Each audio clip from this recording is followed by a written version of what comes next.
Good afternoon, everybody, and welcome on behalf of Goldsmith Chambers and Luke Piper from the 3 Million. We're really pleased to be kicking off our spring webinar series. We've been slightly excited by calling it the spring series, wishing away the snow and wishing ahead the sun. But we're here with our first webinar on Brexit, one of two, and kicking off our series, and I will drop the flyer and the timetable in the chat in a bit later. My name is Sarah Pinder. I'm joint head of the immigration and public team with my colleague Samina, who is also in attendance today to present together. And we are also joined, we're greatly privileged to have Luke Piper, head of policy from the 3 Million organisation, with us today. We're looking at Brexit, Withdrawal Agreement and the EU settlement scheme. It is a bite-sized webinar, so please bear with us with the whistle-stop tour because we can't cover everything. I'm just going to take us through a bit of housekeeping before handing over to my colleague Samina. The first is that to flag that the session is being recorded. If you have a difficulty with that, please do let us know in the chat or email us at the details on the booking information that you've got. We will also have some time for a Q&A session at the end. Although having said that, I think all of us are also happy to take questions as we can and as we can go along. So if it's appropriate, we can try and keep it as interactive as possible. And that's just within our multitasking techniques, so just bear with us on that front as well. But otherwise, the only other housekeeping matter that I wanted to flag is that we have encouraged a suggested donation of £5 for people registering and attending this webinar. That is going to the 3 Million. We included the donations page in the booking email. If you haven't done so already, please go back after watching this, or when you're watching back, please go back to do that. We will hear plenty more about their work, but the work needs to be kept up, cannot be done without support from those concerned and members of the public. So please do put that donation, and maybe, if we're not running out of time, an opportune moment where we will all go silent and we will all watch our screens and wait for you to do that donation. So if you want to avoid that, make sure you do it. So on that ominous note, I'm going to pass on to my colleague Samina, and she's going to take us through the start of the presentation to see where we are with Brexit, Withdrawal Agreement and the EU settlement scheme. Thank you, everyone. It's so nice to see the numbers going up on this really horrid day because it's snowing and it's cold, but hopefully we can keep you a little bit warm with some of the information that we're going to give you today. So what are we going to be covering today? We're looking at main headlines and deadlines of the EU settlement scheme. You all know that we've exited, but what has been happening since. We're going to be looking at the transitional arrangements and trying to make a bit of sense of those. And then we're going to be looking at what to watch out for when you're advising in relation to the settlement scheme. There's also some, Luke will be covering this end because in relation to the report that the 3 Million have now published, which was last Thursday, but he's going to be looking at key concerns facing EU citizens and their family members under the Withdrawal Agreement, and also the shortcomings of the UK's implementation of the Withdrawal Agreement. And you'll see as we go through our slides, as we go through the issues that we're going to be flagging, you'll see that there are many difficulties that are arising, and we envisage that, that there are going to be challenges as we move forward. I hope my connection is still there. No difficulty, Sarah? No. Okay, thank you. All right, so looking at then headlines and deadlines. The withdrawal agreement, we all know, was the 31st, withdrawal date even was 31st of January 2020, and we had a period up until the 31st of December 2020 when the regulations were revoked by the Act, the Withdrawal Act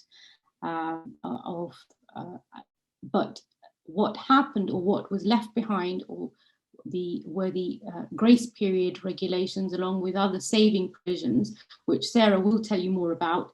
But certainly we do have protection which continues up until June 2021, 30th of June 2021 for indications. But there are some caveats to that date, and I will be taking you through those. The eligibility of the settlement scheme itself is governed by Appendix EU to the immigration rules. Now, our slides are interactive, so you will see there that that's highlighted, and that will take you straight through to Appendix EU of the immigration rules. We'll make available both the recording and the slides at the end of this webinar, and indeed all of our webinars. A useful tool is also the settlement scheme casework guidance. This link again will take you through to all the latest guidance, essentially. So whichever is going to be the latest guidance at the moment, 2021 guidance for January, I think, if I'm not mistaken, but certainly as it changes, as it regularly changes, that link will keep you up to date. For any out-of-country applications, you have to look at Appendix EU family permits. To confuse us further, there's a little bit more there that we need to familiarise ourselves with in relation to the law. So not much difference between the two, but the definitions perhaps are going to, or who and when individuals can enter will be flagged between the two different appendices. But certainly Annex 1 of both appendices are going to be very, very important, because you're going to be looking at the definitions of whether an individual is able to apply to the scheme itself. So please do consider those appendices when you're making any applications, in particular Annex 1.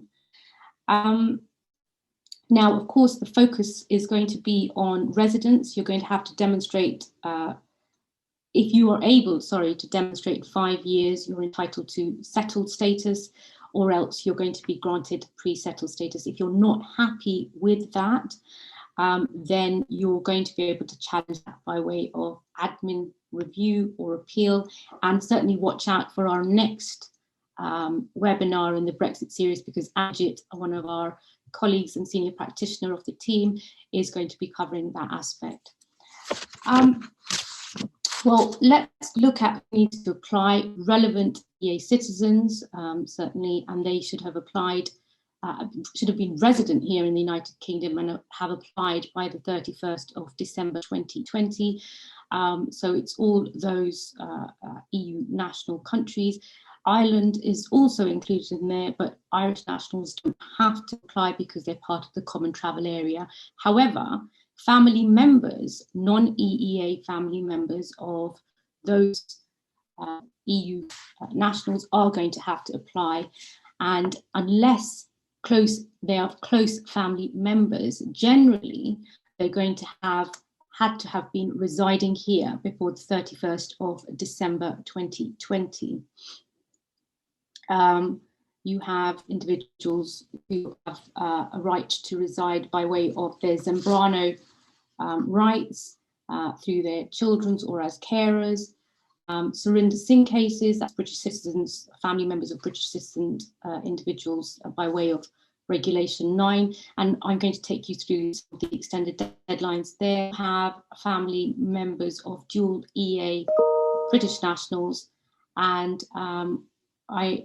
what I want to do is take you through specifically a few categories where we are seeing some difficulties. But if I take you first to close family members in the next slide, you'll see that all individuals who are close family members will have had to have been in the United Kingdom prior to 31st of December 2020 and have had formed relationships by then save for close family members with 3 provisos. That is, that they're outside of the United Kingdom. Sorry if this is slightly confusing, it's confusing for everyone. So generally everyone should be in the United Kingdom by that date. But if you're a close family member, you're entitled to apply from outside using Appendix Appendix EU FP, see, everyone gets it wrong. And your family member here or EU national family member here in the United Kingdom should have either settled or pre-settled status. You have to demonstrate the relationship began before the 31st of December 2020, and you remain to now a close family member, for example, a spouse, civil partner, unmarried partner, child, grandchild, dependent parent or grandparent. But certainly it's better that you apply as soon as possible in order to ensure your rights. But as I say, if you are a close family member and you remain outside the United Kingdom, that is an exception to the date that we generally see 31st of December 2020. Now, also look out for direct descendants. I'm not going to take you through that in any detail, but certainly we've noted some difficulties with those who had previous residence cards as direct descendants, children under the age of 21. They have to demonstrate, if they're applying to pre-settled status or settled status under the settlement scheme, that they have to demonstrate that they continue to remain dependency, where that requirement actually doesn't exist for those who are already under the settlement scheme. So there's a slight difficulty there, and a colleague of ours in Chambers was dealing with a case and there was a challenge via the withdrawal agreement and the incompatibility with the withdrawal agreement. So look for difficulties essentially where there may not be, where you may think that the definition or the application being made is quite restrictive.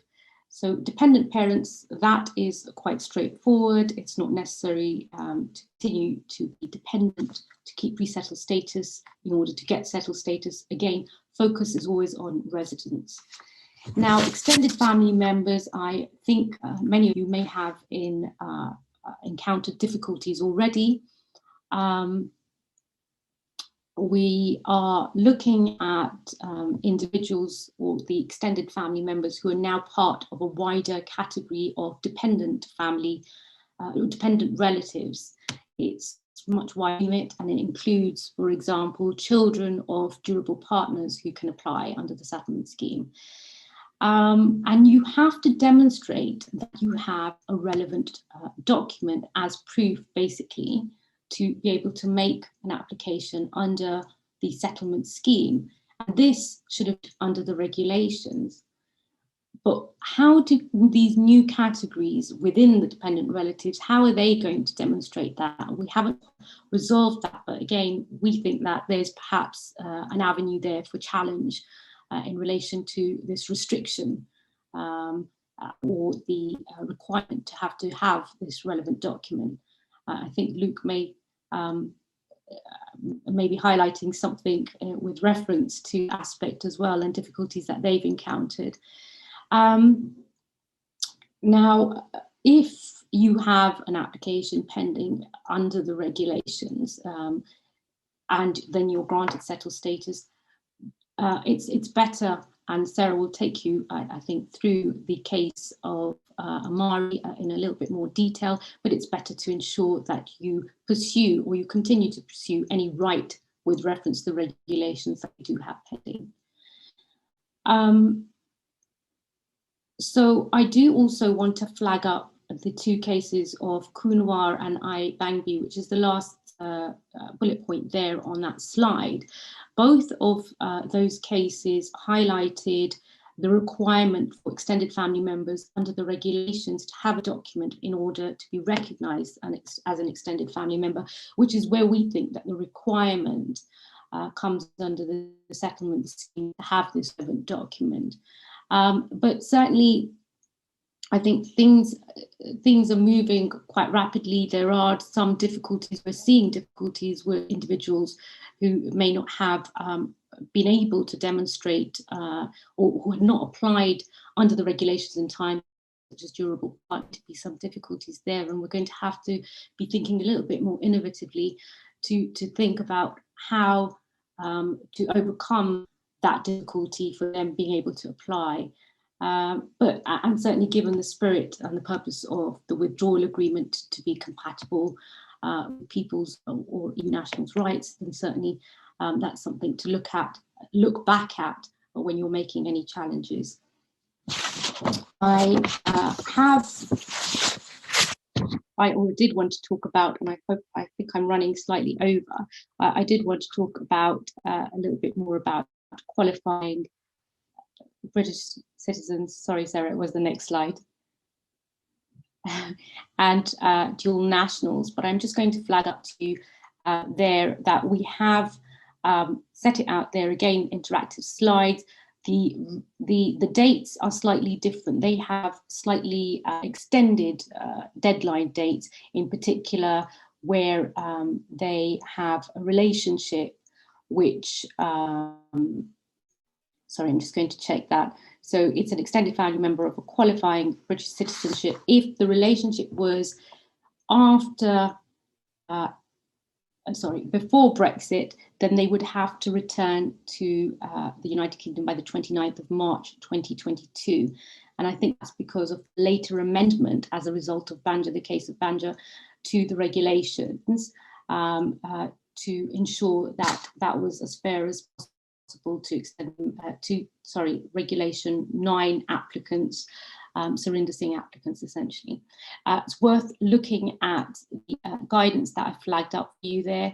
And for dual nationals, again, the guidance is very useful. These are individuals who are now have a right for themselves and their family members, essentially, to apply, where they have previously, where they've now become dual nationals, but they retain their original EEA nationality, and indeed they are they fall within the remit of EU nationals who can apply, and that's compatible with the case of Lunes, and you'll see the guidance is much wider than what we see under Appendix EU. Get that right? Yes, Appendix EU in terms of the definition of dual nationals. So essentially that brings me to the end of my slides, and I'm going to hand over to Sarah. If you do have questions, please do let us know. We'll keep an eye on the question and answer box, but if I hand over to Sarah now. Thank you. Thank you, Samina. So yeah, a lot to cover. The next slide that we've just put together, just as a bit of a transition almost, is just having a look at the statistics. I won't go into those in any detail, but we pulled them up from the gov.uk website. Again, if you can see my cursor, the hyperlinks here take you straight through to that. The last set of published stats in a self-contained document only takes up to September of last year, so we should be due a set fairly soon. And then again, the sort of statistics to try and take us up as recently as possible are just published here on the government website.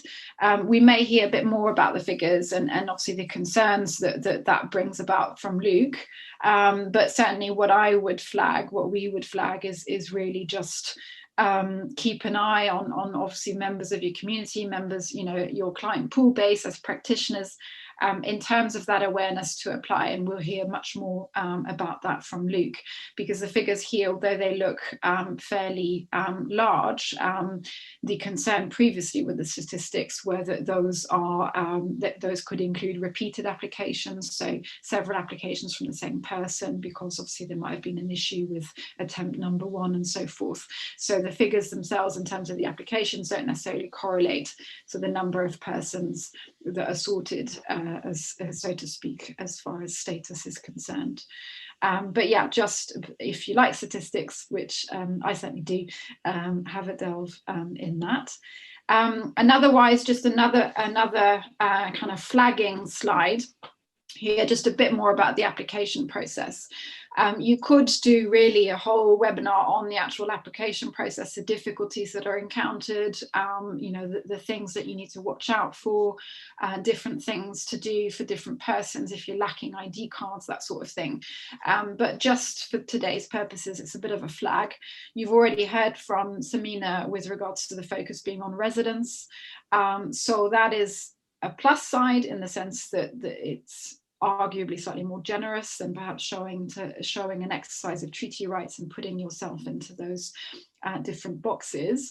But similarly, it can have a flip side when we look at what the document actually provides you by way of access of services and perhaps carrying on forward to nationality.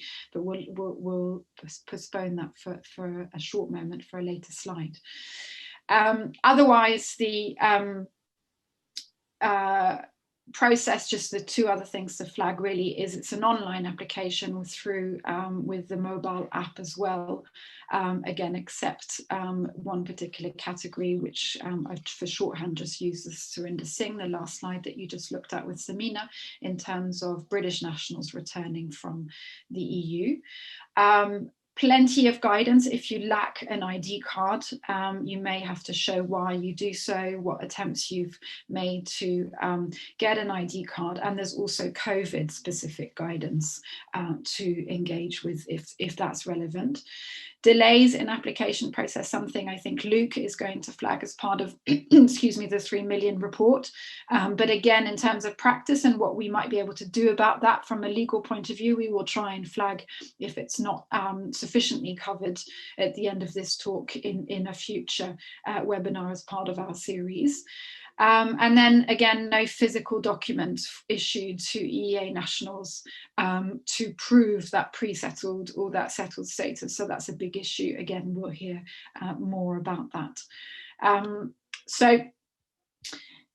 This is probably why I did 2 slides to sort of transition in and to flag certain things, because we now hit the transitional arrangement. So I'm just going to minimize the video thumbnails for me, because the transitional arrangements are just huge, complicated, really it's hard to find neutral words to describe it. But in the next 3 slides, we've tried to distill this as much as possible. Again, it's not possible to go into the nitty-gritty of it, and it's really something I think that you will find yourselves going into when you have obviously the cause to, when there's a client who might be caught in between categories, or obviously you're needing to check the position quite carefully. But just by way of summary, I've set out on the first slide the main act. So that's the first bullet point, the Immigration and Social Security Coordination EU Withdrawal in brackets Act 2020. That is the act that repeals the retained EU law relating to free movement. And again, these terms are important because it's easy to forget in the way, I suppose, that we've been working, that we've had this implementation period. So Brexit was obviously, now a year ago, more than a year ago, and we've had the implementation period taking us to December.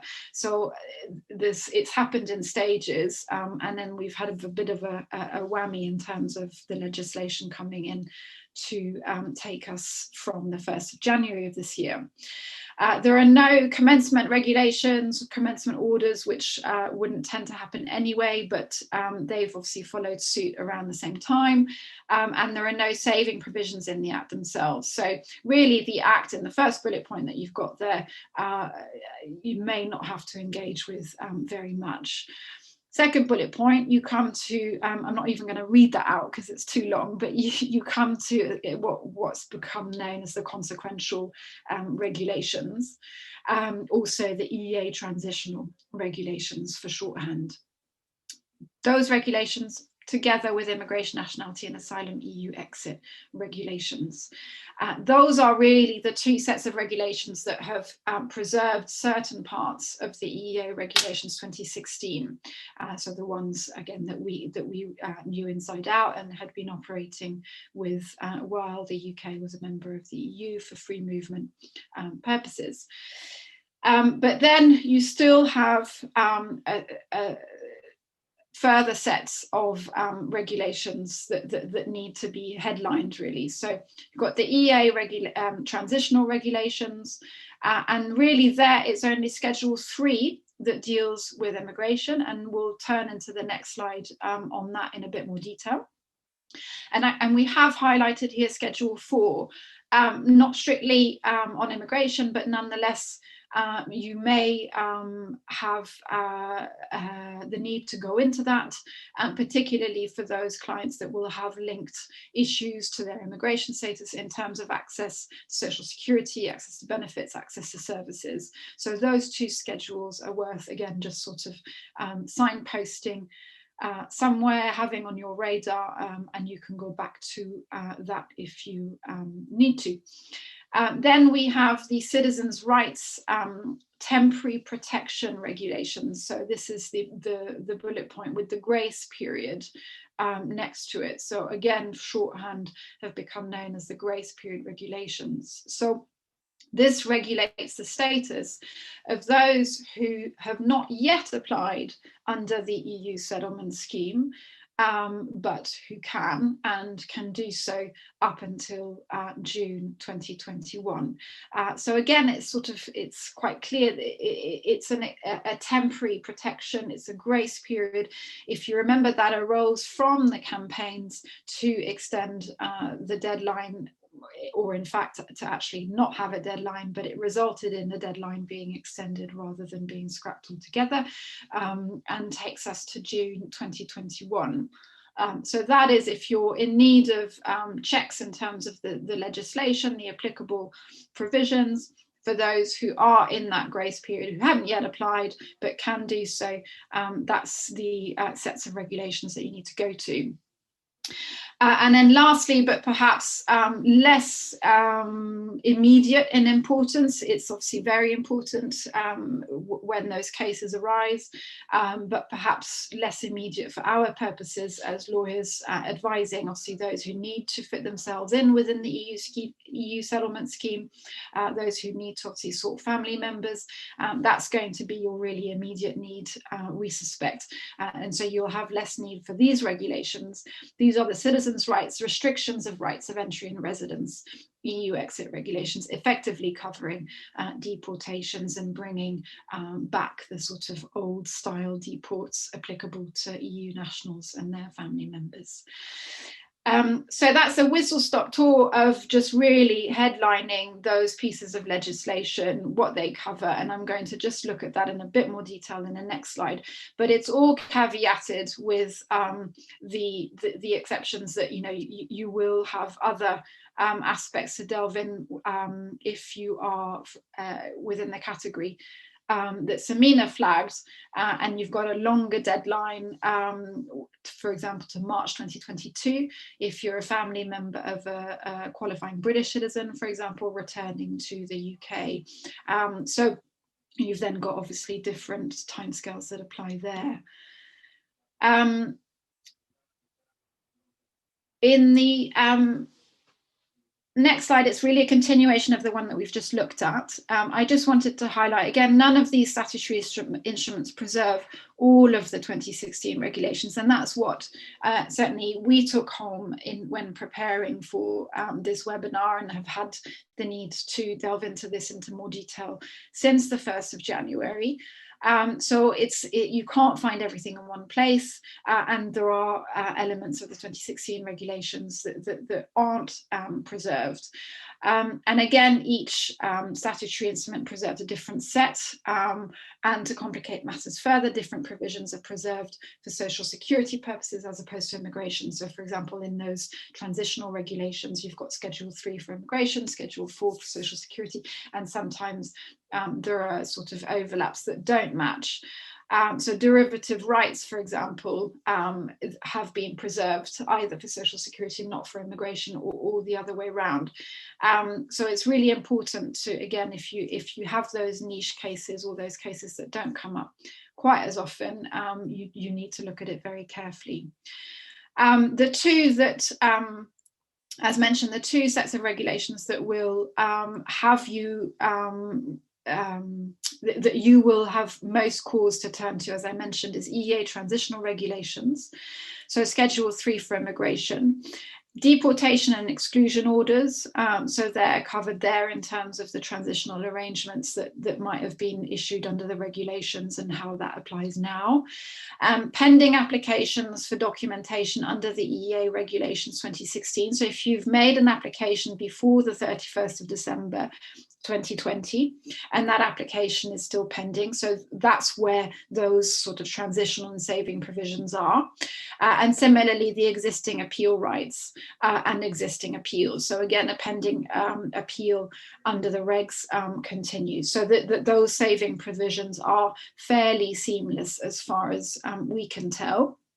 And then the grace period regulations, as mentioned, that we covered briefly earlier. So it's for those who had not, as of IP completion date, so implementation period completion date of the 31st of December 2020, being given leave under Appendix EU. So that regulates their position. And again, if you've got a valid application or a valid appeal pending at that time as well.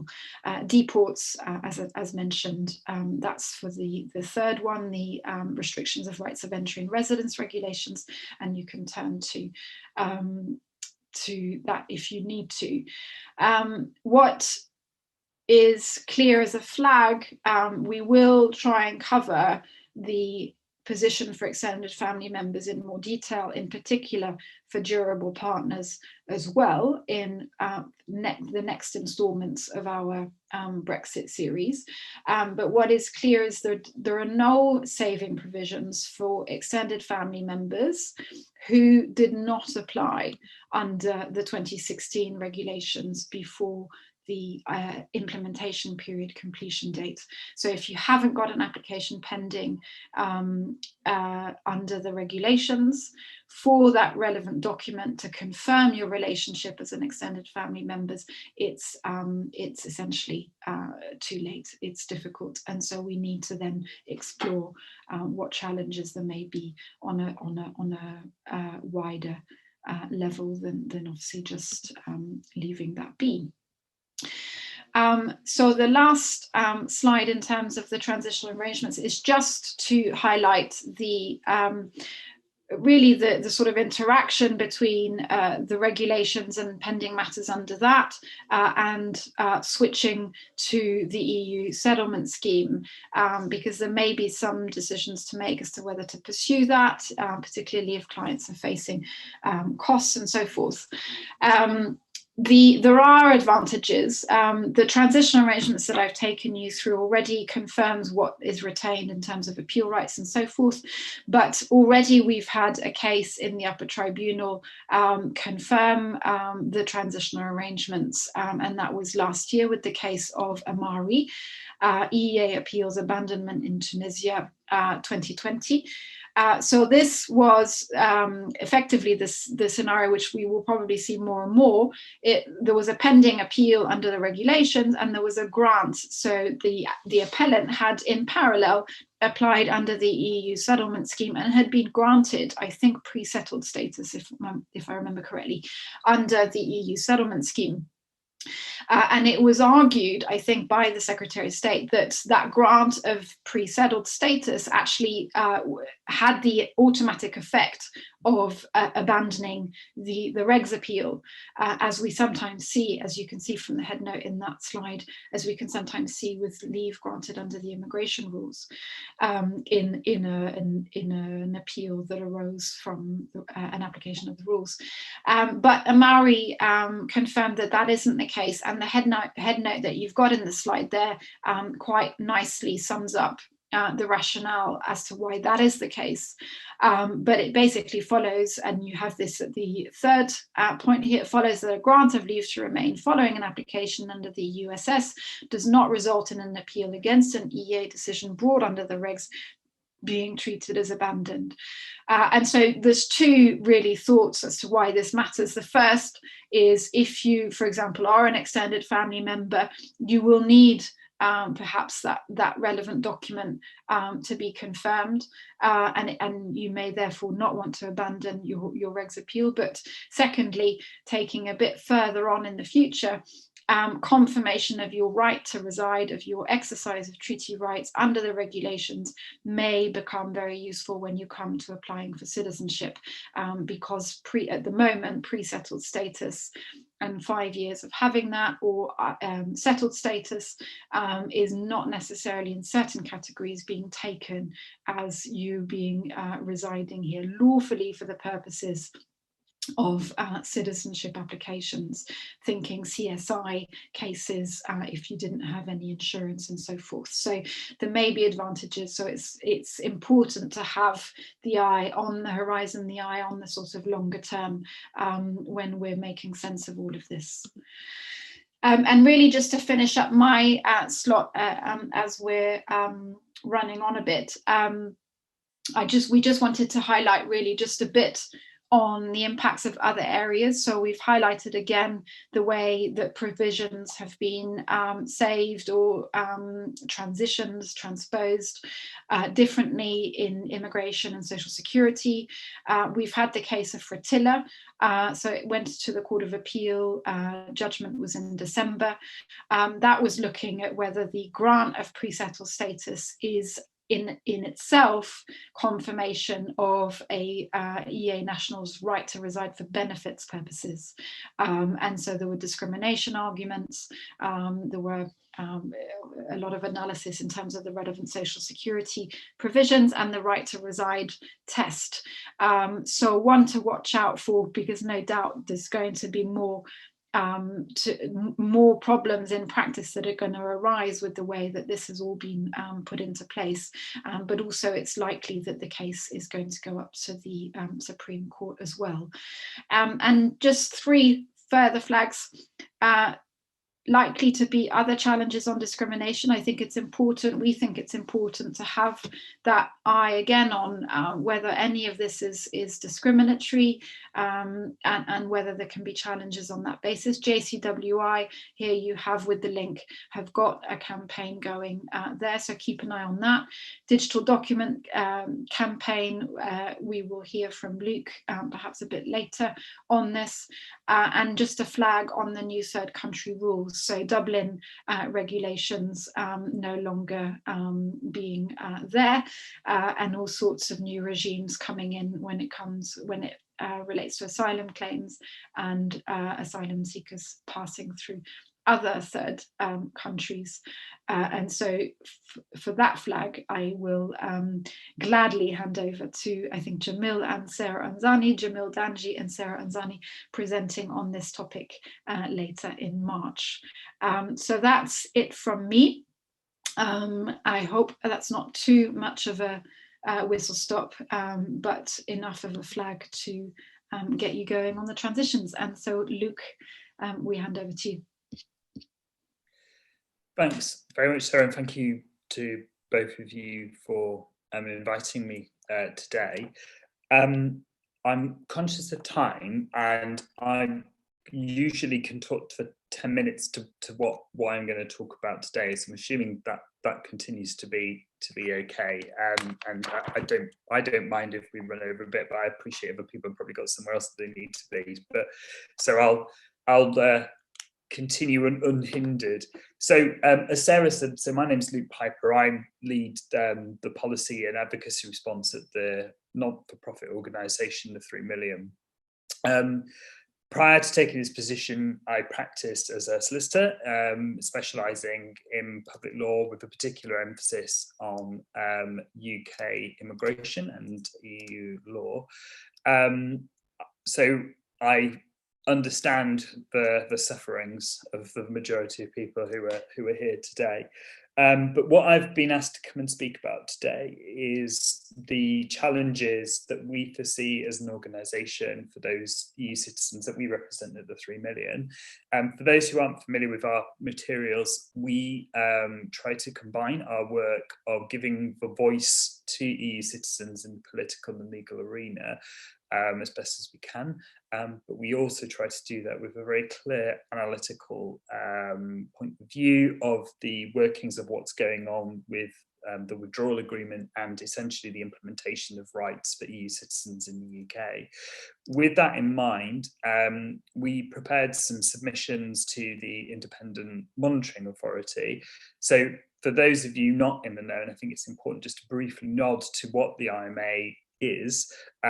So the Independent Monitoring Authority essentially is a body that was agreed between the UK and the EU, essentially establishing a form of equivalent guardianship and representation like the European Commission has in the EU, in the UK, specifically for citizens' rights. Its job is to independently monitor the implementation of the Withdrawal Agreement, and they are essentially the guardians and the champions of citizens' rights from now on. And they have a quite a significant role. As such, their job is to absorb issues, understand problems, and listen to what is going on. So it's really important that if you do come across problems and you are experiencing issues, be it via legal challenges and things like that, so not, but even things that are quite, a systemic sort of repeated thing that you come across as a practitioner, it's really, really important that you, if you can, take the time to engage with this, particularly if you're litigating in the higher courts or in the appellate courts in the tribunal, because the IMA can intervene in those proceedings and give another voice, and that will obviously add weight in the way that you litigate. So definitely worth engaging with, particularly if you're the kind of solicitor or barrister who's representing individuals in these sorts of cases that are going to be around the edges and pushing the discussion. And the other thing I would say is that we're very keen to hear about any systemic problems that people come across as well. We take a role of building submissions to the Independent Monitoring Authority, which I'll just put the link for in the description there, which we're setting out what we consider to be the issues from a legal and an analytical point of view. And what I'm going to do today is just run through our kind of key areas. So if we can go to the next slide, please. So implementation of the Withdrawal Agreement. So what we're looking at is essentially the three core areas of concern that we have. The first group is those who have not yet applied to the settlement scheme. So as was said before by Sarah, when we're looking at the numbers, they are quite dazzling in terms of the numbers of people who have applied to the settlement scheme. I don't think there is an equivalent successful uptake of immigrants applying to a scheme ever. It's quite a feat. But that is representation of the numbers of people who are still to apply. Now, we don't know how many people are left to apply. We've got good estimates, but based on the statistics that we've seen so far, the initial projections were that it would be around 3.5 million people who'd applied to the settlement scheme. We've now obviously seen those numbers have just exploded, and the numbers of applications that will be going into it are considerable. But what we must not lose sight of is the consequences for those people who don't apply, and which to practitioners should be a very, very familiar thing, owing to the architecture of the hostile environment, and the consequences for those people who essentially missed a deadline to apply to the scheme and fall through the cracks. And I'll briefly touch on where that's particularly problematic later on. But what I wanted to say was that even if this EU settlement scheme was equivalent to one of the most successful uptake schemes that has ever been, which was the conversion from analog TV to digital TV, where the uptake was 97%, even if it's 3% of a population of several million people who have applied, or if we could just assume that that is the cohort and types of numbers that we're working with, that's hundreds of thousands of people who are potentially at risk of missing the deadline, falling between the cracks and experiencing the series of mechanisms that would deny them work, rent, access to healthcare, so on and so forth. So it's really important to understand not just the migration process, the process that people need to apply into, it's also the various bits around the edges in terms of accessing work, benefits, NHS, and so forth. So what we do know is that we have an indication of the types of people who are likely to miss the deadline. And the Migration Observatory has done a lot of work in terms of trying to understand the sorts of demographics that who would be at risk of applying to the scheme. And it would definitely, we referred to that report within our report. It's definitely worth looking at, because if you're particularly representing a specific community or you work with specific communities, it's a really good idea to sort of think, okay, these are the sorts of people that we need to be particularly worried about. And some of them will be no surprise. It's children and vulnerable adults and the such. And we have consistently expressed concerns about the government strategy in terms of reaching these people. And we addressed that in the report in terms of why we think that, particularly because of COVID, there is a real need now to start thinking about what we're going to do with that deadline and if we can move it. But that's more of a political issue rather than a legal one. So that's those who we know who are very unlikely to apply. There's those that need to apply but are struggling to do so. What do we mean by that? Well, in short, what we mean by that is those people who can't get ID documents. So it's really, really important to understand that for a lot of people, it's not as easy as just filling in the form. It's accessing the paperwork, it's accessing the ID documents. It's also navigating the complete mess that is the immigration rules. And we draw attention to the complexities of that. And then finally, there's those who want to apply but can't. And this is a quite, I'd say in some respects, niche now, but is likely to become a growing group as time passes. Victims of trafficking are faced with a particularly difficult choice between applying to the settlement scheme for pre-settled status and discretionary leave to remain. But again, we addressed that in the report, and I won't dwell on that, other than to say that I know there's been a lot of tension on family members that's been coming in the Q&A, and indeed that's been touched on here. And it's that is to say that after the deadline at the end of June, family members won't just be able to simply sort of switch into the settlement scheme. There are restrictions in terms of what family members can apply into the settlement scheme. For example, you can't be a visitor in the UK to be able to apply into the settlement scheme. You have to either have another form of leave or apply from outside. So that could cause some quite considerable headaches in the future for those. So next slide, please. So the next cohort of people who we're concerned about are those who've applied but are awaiting grants of status.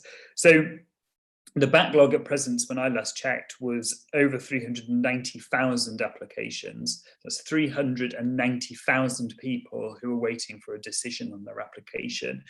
We're trying to kind of break down the statistics of that to understand the kind of cases and the experiences of delays that they're having. So is it like a week? Is it 3 months, 6 months, 12, so forth? And based on the last statistics that we were able to get out of the Home Office, which were for March last year, they had over 32,000 cases waiting for more than 6 months.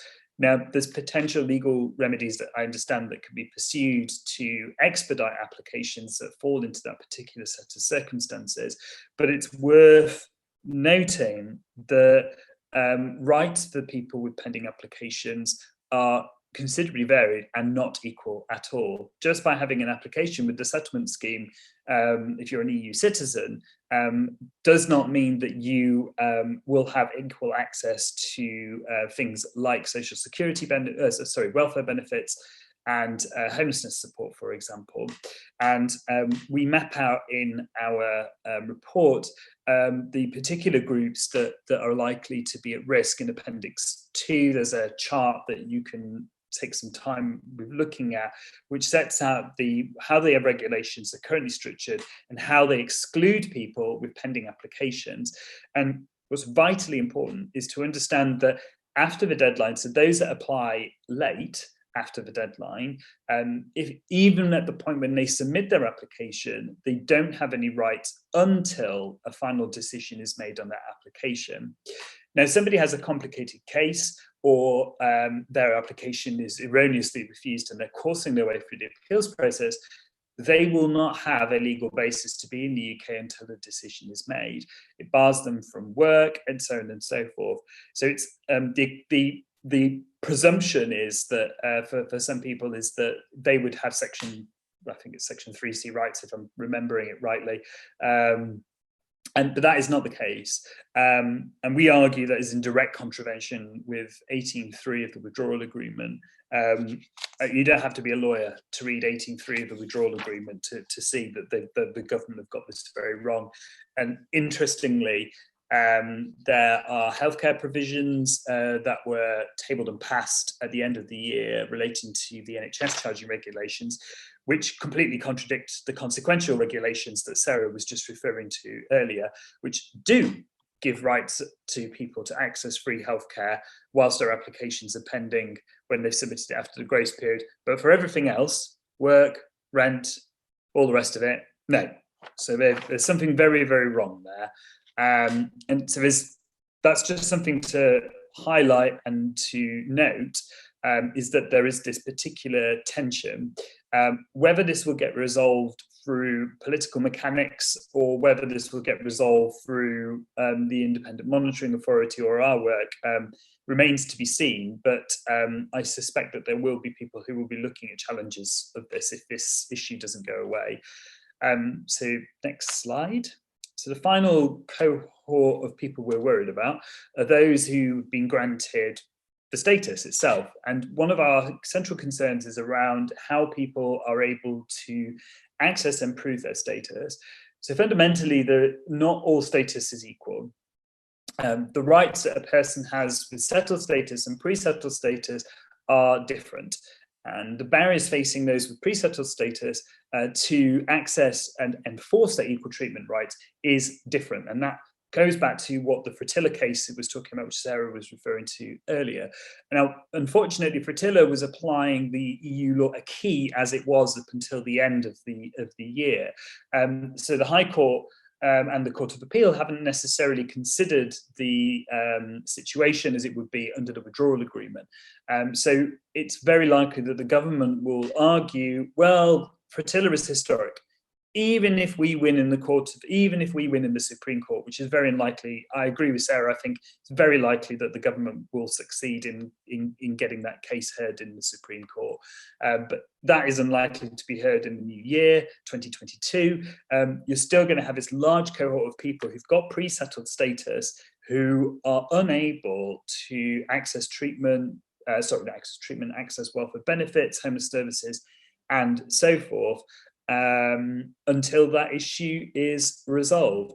And we know that there are organisations like CPAG, Air Centre and ourselves working in partnership with places like PLP and other places to identify people who are in this situation. They've got pre-settled status. They weren't exercising their treaty rights at the end of December, I'm assuming everybody understands what that means. And as a result, they're unable to access benefits and things like that. And we're very interested to hear about those cases, particularly ones where they don't have a recourse. So the other final two issues that I'll touch on are there are considerable problems with those applying for national insurance numbers, and this is a COVID impact. I won't dwell on it. And finally is the lack of physical proof of status granted via the settlement scheme. This is a considerable issue, and I'm sure everybody who's practicing in this area, a client will turn around to them and say, where's my document? Why am I being given this digital code? You know, my mum, she's old, she can't use a computer. You know, my brother is blind, he won't be able to navigate this, and so on and so forth. Some of you may have seen that we have run a crowd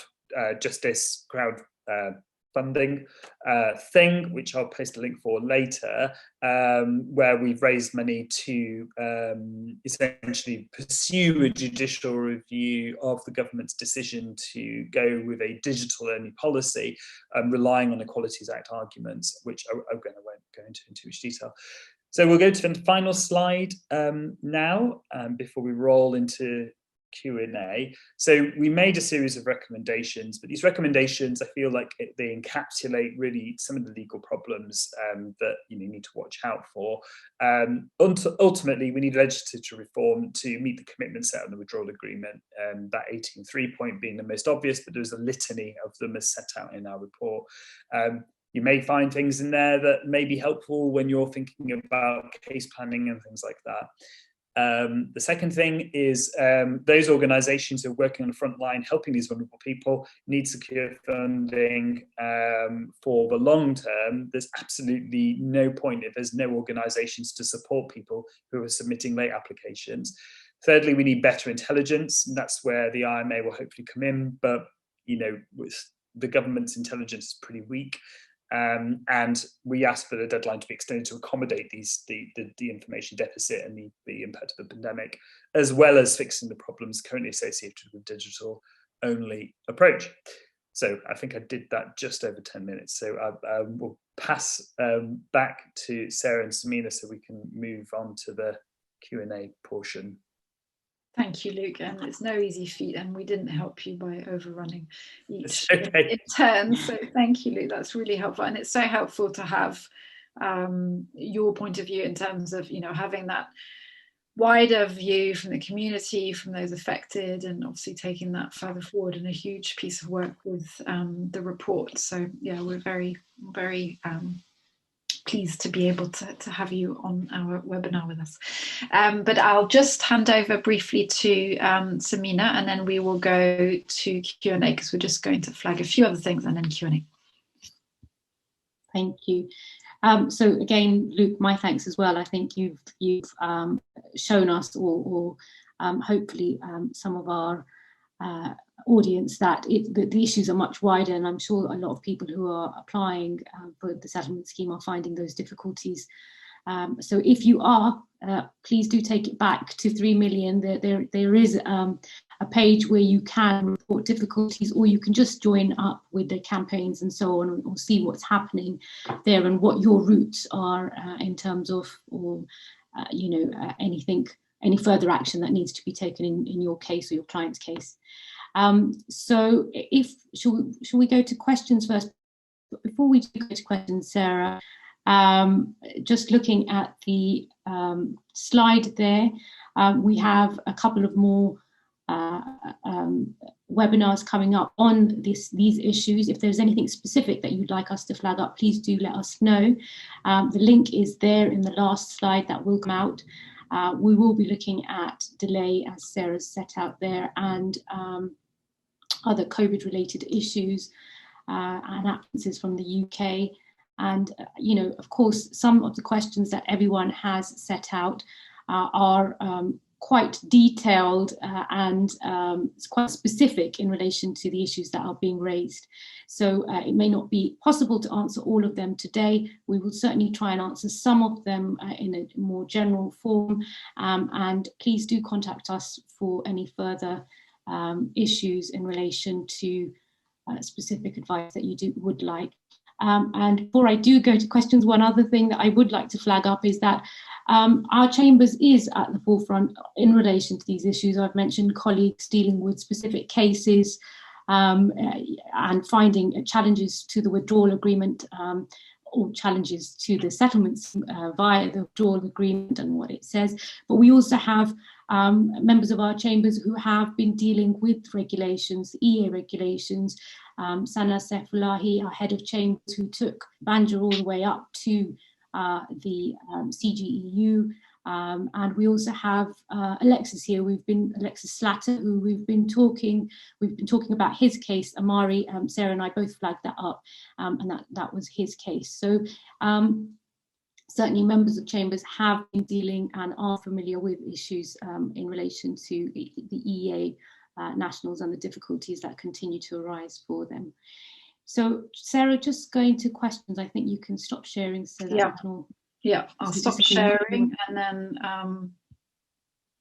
I haven't delved into the questions yet. So go, you. I was just going to say, there's a question from Shanthis, if I can take you to that one. It's fourth down. It's in relation to the Surinder Singh application pending since August 2020 for settled status for a member. And if we don't hear back before June 2021, what will happen? Do we have to submit the application again? Does that fall within any of the regulations if they haven't made that out, if they have a pending application? Luke, I don't know if you know the answer to that either. I think it ultimately depends on what was going on at the end of December with the applicant and their situation in terms of. I'd need to check. I know what the position is for EU citizens, but those, doing a Surinder Singh application, I think, I don't know, Sarah, you're probably more switched onto it than I am, but I would need to know more about what they were actually doing at the end of December. Yeah, I mean the March, so the March 2022, which is just referred to in the last line of that question, is there is that was in connection to a sort of different deadline for the qualifying British citizens and their family members who are outside of the EU. So they didn't have to return by the 31st of December of 2020 in order to benefit from that route. So as long as there's a return, and I think I haven't had cause to think it through carefully, but I think that the rationale for that is because there's a historic 5 years residence period that can be counted if you are outside of the UK and you want to then claim that. So I think there's a sort of a link between those two. Just on that deadline, just so you know, it's because it's purely political. They got in a real spat about it, and because British citizens were asking for lifelong rights to return, and they didn't want the 22 deadline, and then the Commission in the UK had a bit of an argy-bargy about it. I know it's not in the withdrawal agreement, but essentially it was a political token. Okay, so that's really helpful. I was trying to read too much into it. Yeah, purely political. That's what I understand anyway. Which a lot of this is, and we saw from Michael Go's comment, which we understand have been keeping you busy, Luke. It continues and will no doubt keep on giving. But to come back to Shati's questions, as Luke flagged, I think it does need to be looking at that specific situation with that family, because that deadline in March is for those to return. If you've returned already, my hunch would be that you may not need to, but I think we would need to look at the specifics on that one. And if I possibly go back to the saving provisions and the transitional arrangements, if the application is still pending. Sorry, I thought that was an interesting one to flag. Yeah. If I can go to Hannah. Hannah's asked a question there about the insights on why the definition of the relevant document suggests that where the document is a family permit and the applicant is a durable partner, the relevant document can be issued and perhaps also be applied for up to the 1st of July 2021. So I think I can answer this one. And I think the answer to this is that perhaps you'll find that that individual is someone who's outside of the United Kingdom and has applied for a family permit whilst they were outside the United Kingdom. So when they arrive in the United Kingdom, they are entitled to apply for settled status when they arrive back. I think that's where Hannah's coming from. But again, it's very specific. I know you've sent two parts to your question, but it's very specific, and it's having to go back and forth with reference to the definitions. But I think that's where it comes from. I don't know if you can add anything further, Sarah, or to that. Yeah, in terms of essentially the family permit being one of the documents that's counted as a relevant document, and just goes back to the logic again, as far as we can read into it, the logic that durable partners coming under the extended family member category as we knew it with the regulations always needed to have that assessment from the Secretary of State under Regulation 17. So there was a discretion to issue that residence card or that family permit on the basis of that relationship. And that's being carried forward within Appendix EU, and is, we can foresee, going to create a huge amount of problems for those that perhaps didn't apply for that family permit from abroad or a residence card here as a durable partner before the 31st of December. So durable partner, that needs to be the category, one of the categories with extended family members that sort of, as soon as you hear that, you kind of have to think, okay, pause, we look at it carefully and see what we can work with. But then if the answer seems to be nothing at the end, I'm not saying that there's nothing on this case, but if the answer is nothing, then I think, again, we try and see if we can take that forward by looking at the withdrawal agreement, looking at the sort of the primary sources, and see if there's a challenge there. Just to say that I know there's a lot of mixed opinions about how durable partners work in the context of Appendix EU, and that's largely because of the complexities associated with the definitions. I know this isn't linked to the question that's been asked here, but the reason for the deadline, I understand, is because of the transitional provisions around issuing of documents. But there is the durable partner thing is a real mess. I was talking to Jonathan Kingham about it, who was at LexisNexis, and that man is excellent with substance, and even he's like, this is impossible. So yeah, good luck. I mean, those are the discussions we've been having, because if you've not, I mean, one of the things, and it's not a question, but I think Sarah and I were discussing earlier, was that if you marry now, that if you'd been a durable partner, you hadn't applied before the 31st of December 2020, and then you married, you would think that you ought to be able to apply. However, that isn't the case. You're going to have to, because you have to show, according to the definitions, that you were a durable partner beforehand. If you were a durable partner, you have the evidence, which is the relevant permit, before you are able to go on and apply under the settlement scheme as a married partner. I think that's the definition as far as we got when we were looking at it. So that's another difficulty that we kind of flagged up from durable partners. And if that's so, that's not compatible with the withdrawal agreement, because you can move between statuses so long as you were exercising that right before the end of the transition period. So if they continued it and they just moved into a different category, that's really problematic.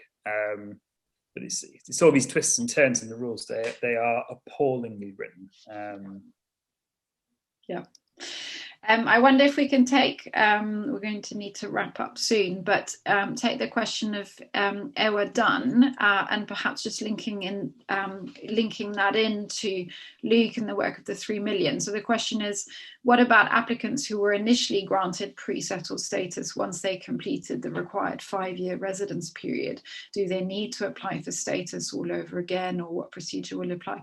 And I just wonder, in terms of linking that in terms of the awareness of the obligation to apply for a type of status, but also a sort of, if I can word it as a trigger happy response perhaps in applications to grant pre-settled status when perhaps persons actually did qualify for settled status in the first place. Yeah, and if I can, Sarah, link it with just a comment that was posted at 410 about citizens who weren't able to get to the UK before the 31st of December, and they're being told by the Resolution Centre that they'll make a discretionary application to the PSS, to the EUSS.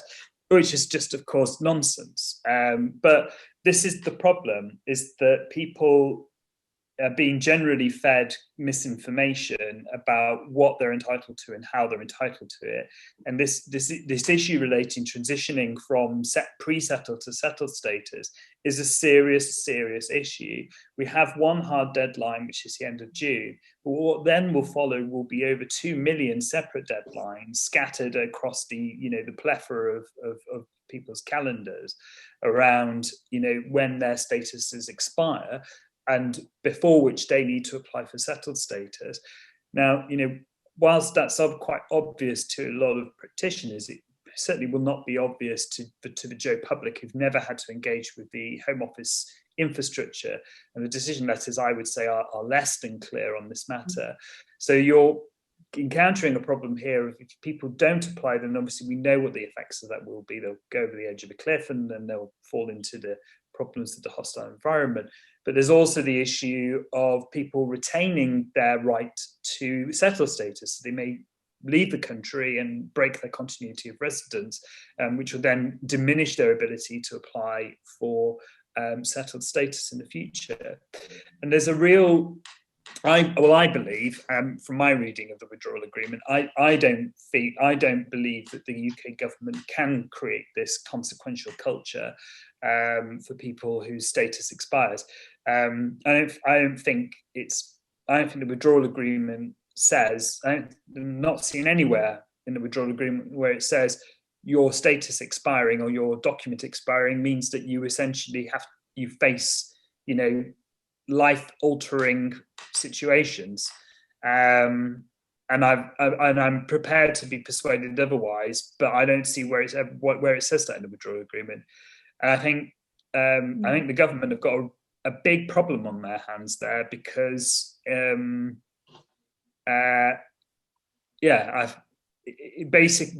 comment that I've just made essentially undermines the entire foundations of the scheme.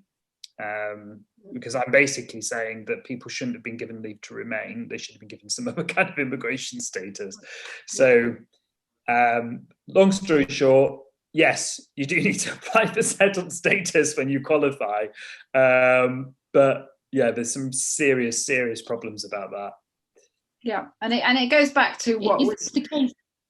Sorry, it goes back to what the government also announced in terms of what would be put in place to protect EU nationals living in the UK, but also obviously reciprocally those British citizens living in the EU.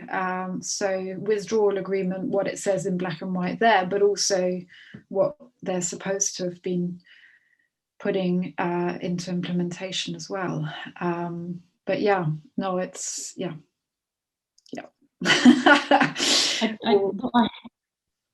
To ask, one of the recommendations is it not to ask for an extension to the 30th of June 2021? I've seen that's something that's being, how's that been received? Well, if anyone knows. The request for extending the grace period, the deadline, they've not really been answered. They don't necessarily say no.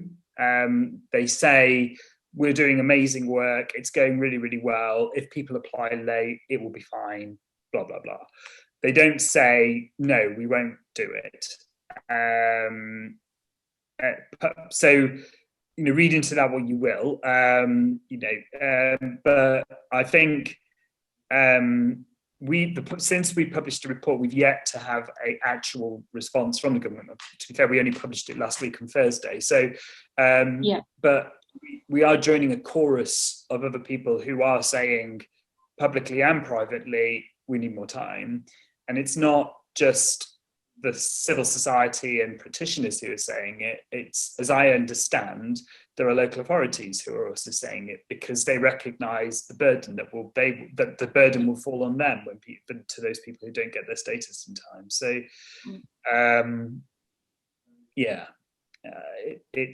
we shall see. Watch this space. But politics.